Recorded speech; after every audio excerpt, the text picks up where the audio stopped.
Russ is a little older and he has some health problems, but he really wanted to do this, so, well, because I wanted to do it.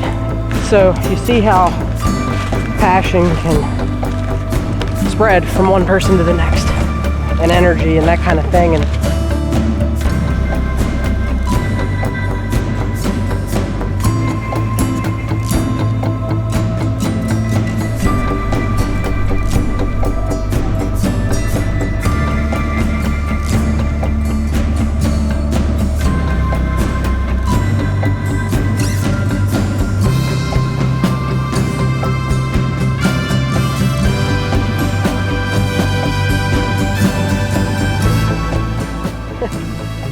all right, so friends, this morning we are here at the POW camp on Oregon Road, which was originally built by the CCC. You know, we've talked about their contributions to Pennsylvania State Forests and parks and all that stuff, but right now we're interested in going over to the Sidling Hill Tunnel.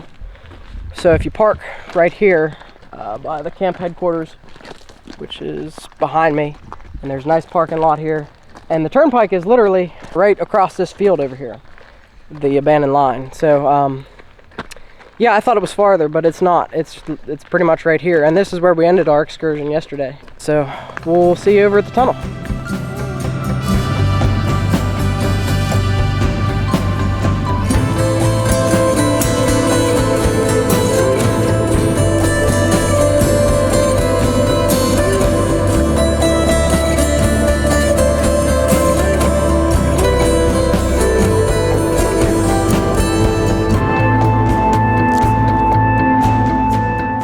So friends, this is the tunnel, Sidling Hill. Now the South Pennsylvania Railroad bored this tunnel, and then the turnpike came later, and they were interested in the tunnels for their routes. So of course, back in the day, you got 4 lanes of traffic coming this way. The tunnel was only wide enough for 2 lanes. You'll notice the rest of the turnpike now, they've bored a second tube.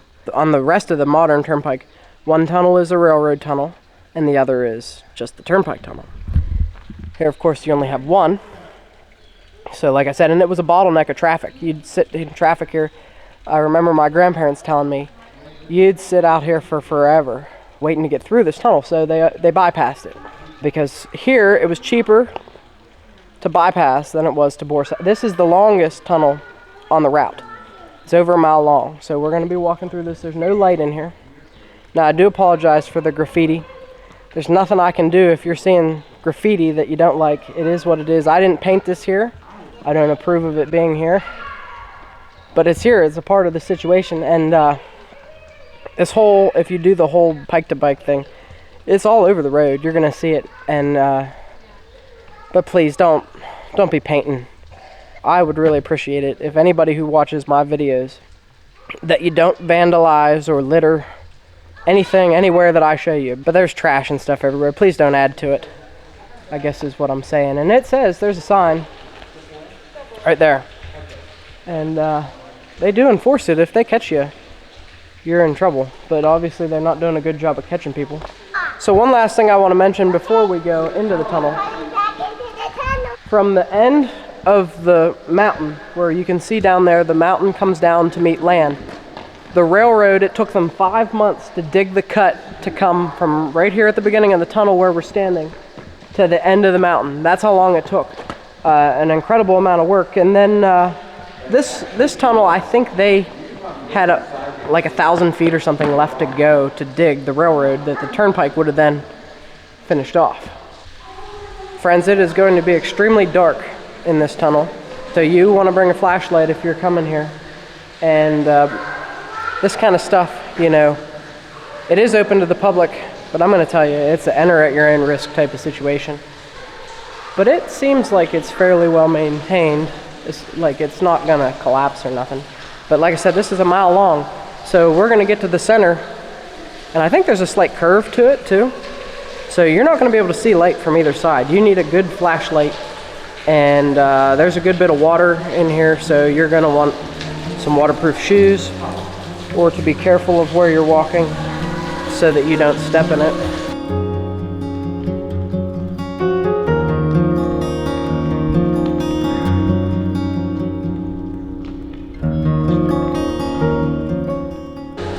The vents or would force the air through. Actually, if you look straight ahead, Rachel, you can see the other side. Yeah. Can you see it? Yeah. That's unusual.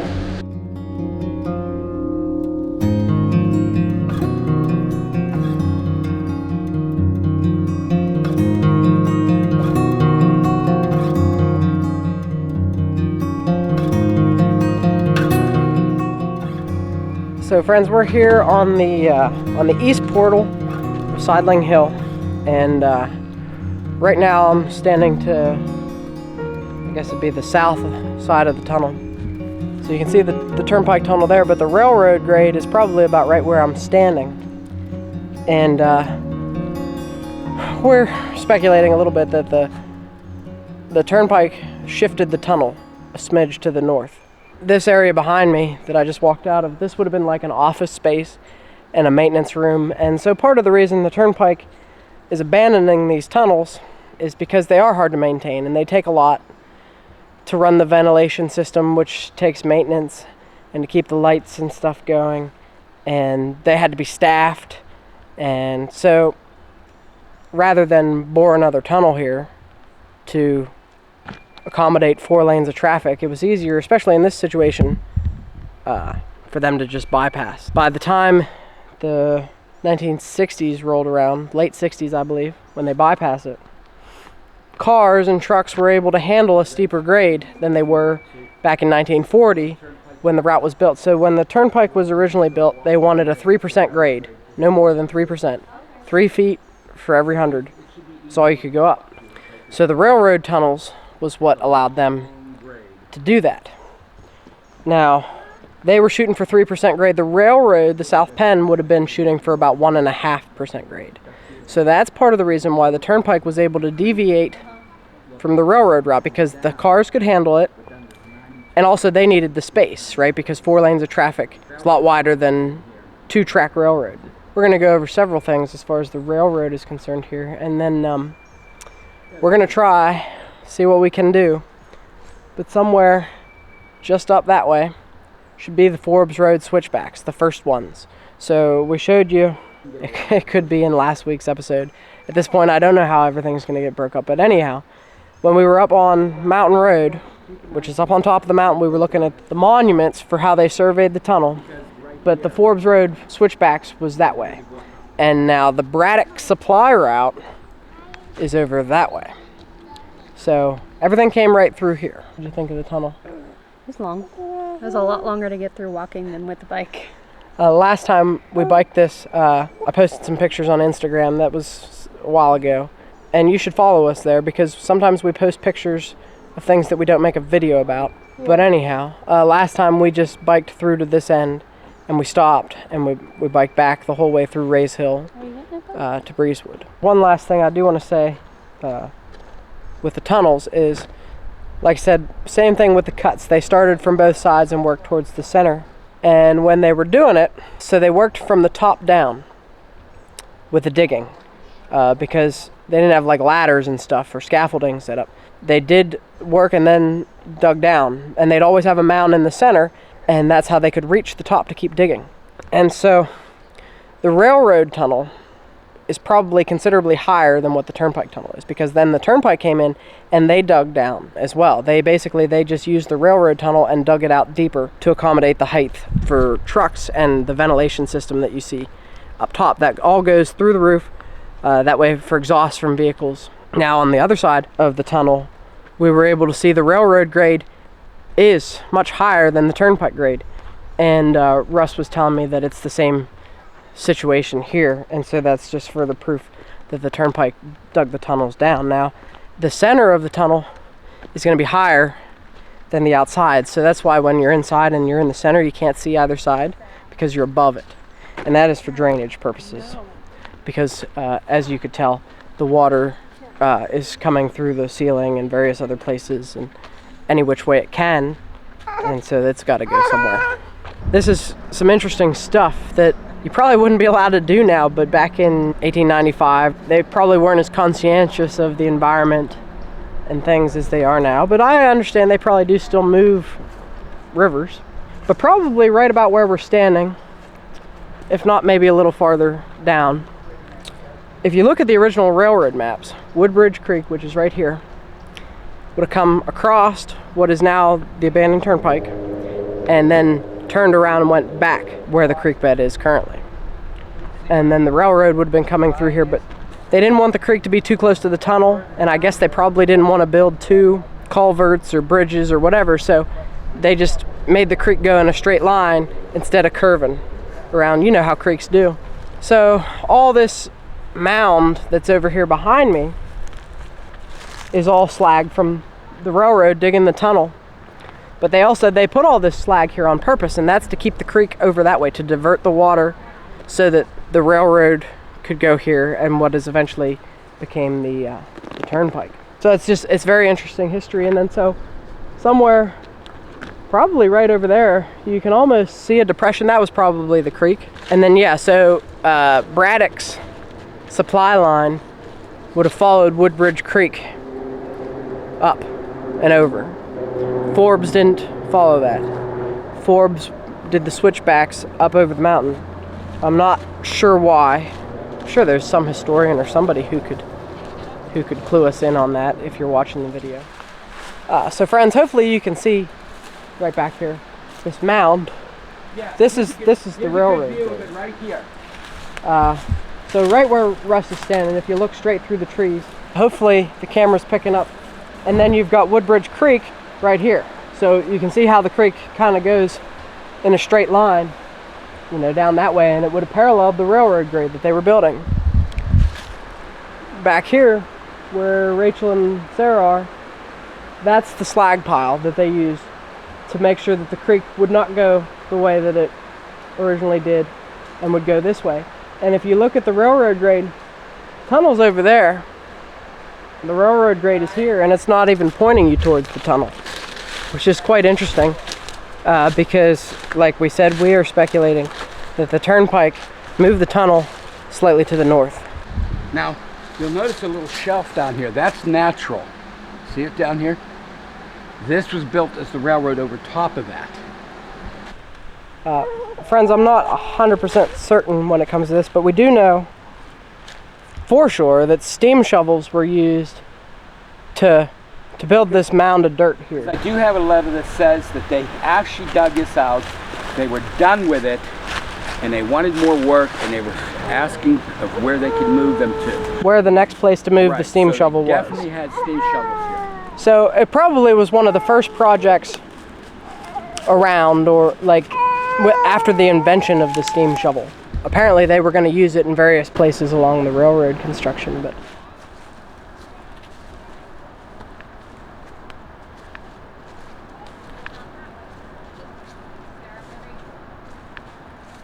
so now we're back into some French and Indian War stuff here, right?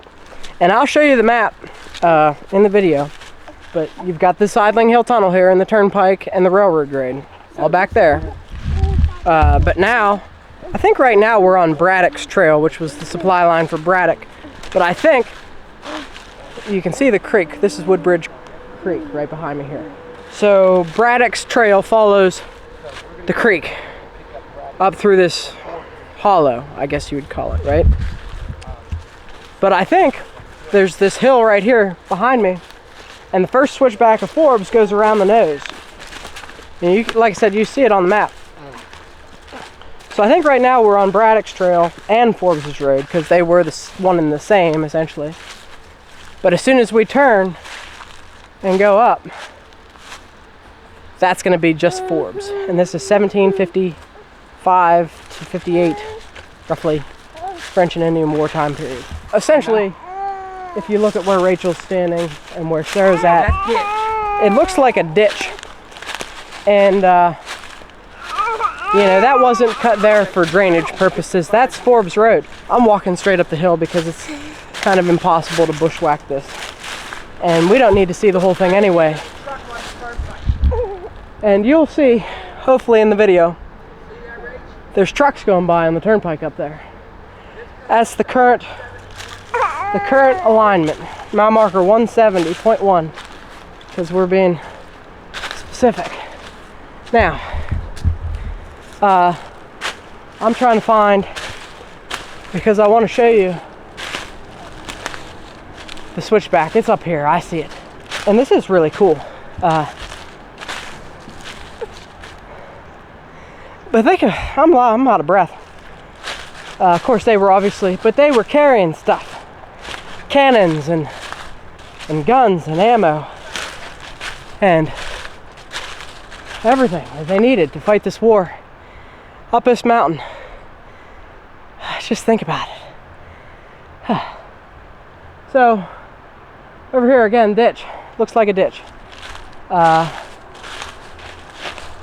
that's it. I mean, we're talking almost 300 years of erosion and stuff. So yeah, it's gonna look like a ditch, but up here it don't. I'm gonna get you there. We're gonna see it. 300 years of history. We're gonna walk it.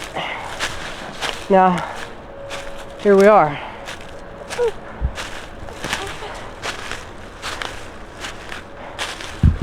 Right here she be. Now look at this. It's a flat spot here. That's your Forbes Road. Going down that way. There it is. Now it switched back somewhere. So it goes this way and then back to where Rachel and Sarah and them were. Friends, Russ is a little older and he has some health problems, so I'm trying not to overexert him. But he really wanted to do this, well, because I wanted to do it.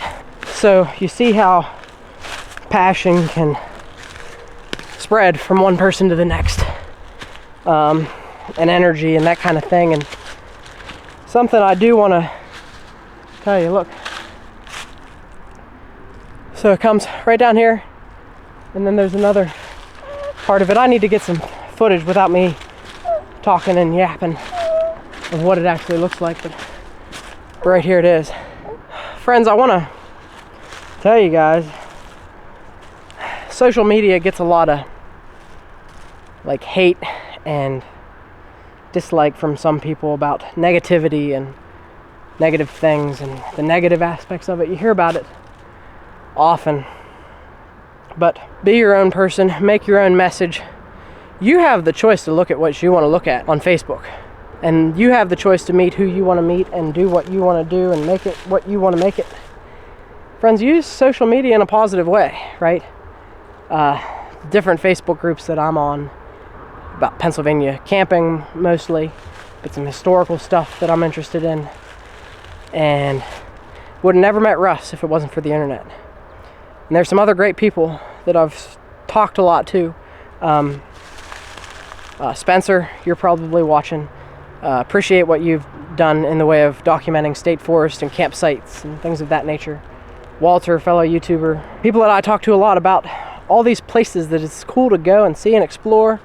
And friends, I want to urge you to use YouTube and use Facebook and the internet, the whole internet, in a positive way. That's where I'm at, you know, because there's so many cool things that you can find on there, and relationships that you can develop, and just positivity. That's what we're after here.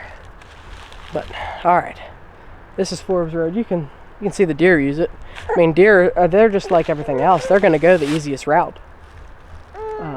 Now, like I said, the turnpike is just up there. I can see the guardrail, and so I think there's 1, 2, 3, 4 switchbacks down here, and then 5 is completely wiped out, and then 6 and 7, or 6 or 7 potentially is what we was on up on the mountain road up there. And of course the Sidling Hill, we were way up there, and Russ, like I said, discovered the top portion accidentally, and we're on the bottom portion here. But let me stop talking and I'll get you some footage of what we got here.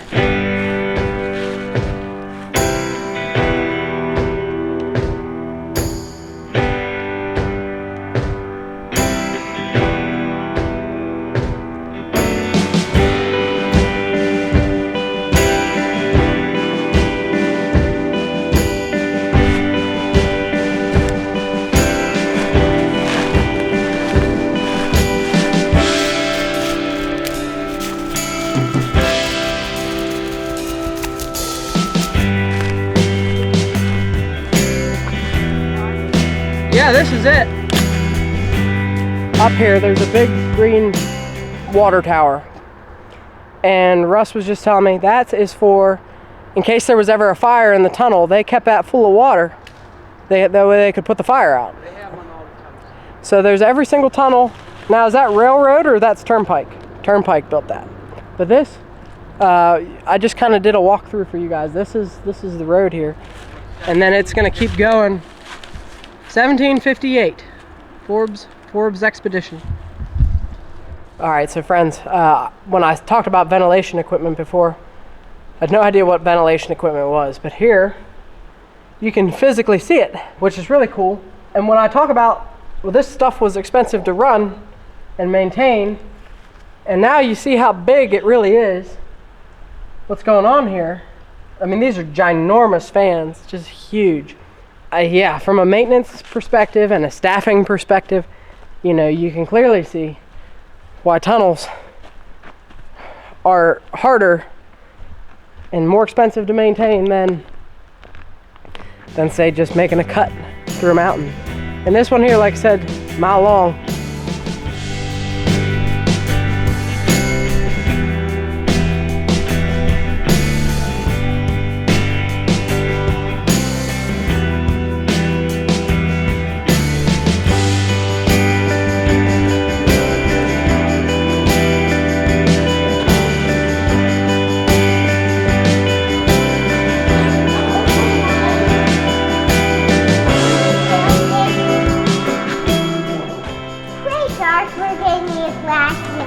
Huh. And you have a flashlight? Yeah, but there's also chalk everywhere. On the walls, on the floor, everywhere. I don't think that's chalk. I think that's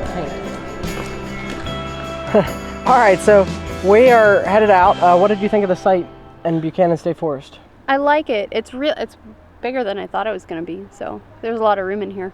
And we had a pretty private site. The road's just down there, but still. 26 is better. If you're coming to Buchanan State Forest, you want site 26. Yeah. Do with that what you will. But I mean, like, as you can see here, we've got a lot of space. You could fit, I think it says a big rig in here, and you got space. It could get a little muddy when it's wet. There's almost a fire pit.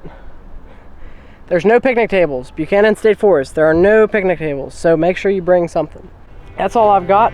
We're going to Maryland in next week's episode. So, are you excited to go to Maryland? Yeah.